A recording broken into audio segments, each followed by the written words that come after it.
Laporan dugaan tindak pelecehan yang dialami Putri Chandrawati oleh Brigadir J terkuak dalam berkas di dakwaan Ferdi Sambo CS. Disebutkan bahwa tindakan yang dilakukan Brigadir J yakni masuk ke kamar Putri hingga meraba bagian paha. Adapun cerita ini tertuang dalam berkas dakwaan Hendra Kurniawan selaku tersangka obstruction of justice dalam kasus pembunuhan Brigadir J di SIPP Pengadilan Negeri Jakarta Selatan. Bermula saat itu Hendra bertemu dengan Benny di rumah dinas Ferdi Sambo pada Jumat 8 Juli 2022 malam, tak lama setelah Brigadir J dibunuh.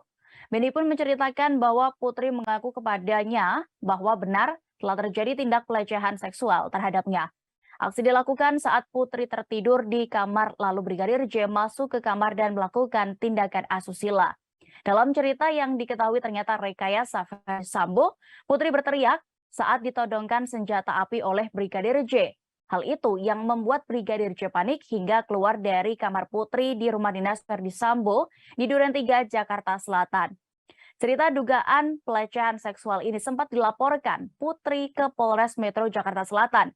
Dalam laporannya, Putri menyebut peristiwa ini dilakukan Brigadir J di rumah dinas Kompleks Polri Duren 3. Namun, saat Barreskrim Polri mengambil alih kasusnya, kemudian dihentikan lantaran tidak ditemukan adanya unsur pidananya.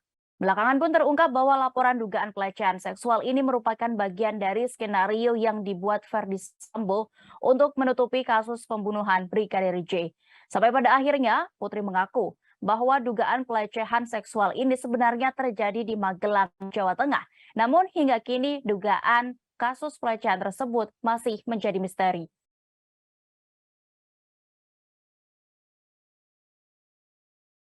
Terima kasih sudah nonton. Jangan lupa like, subscribe, dan share ya.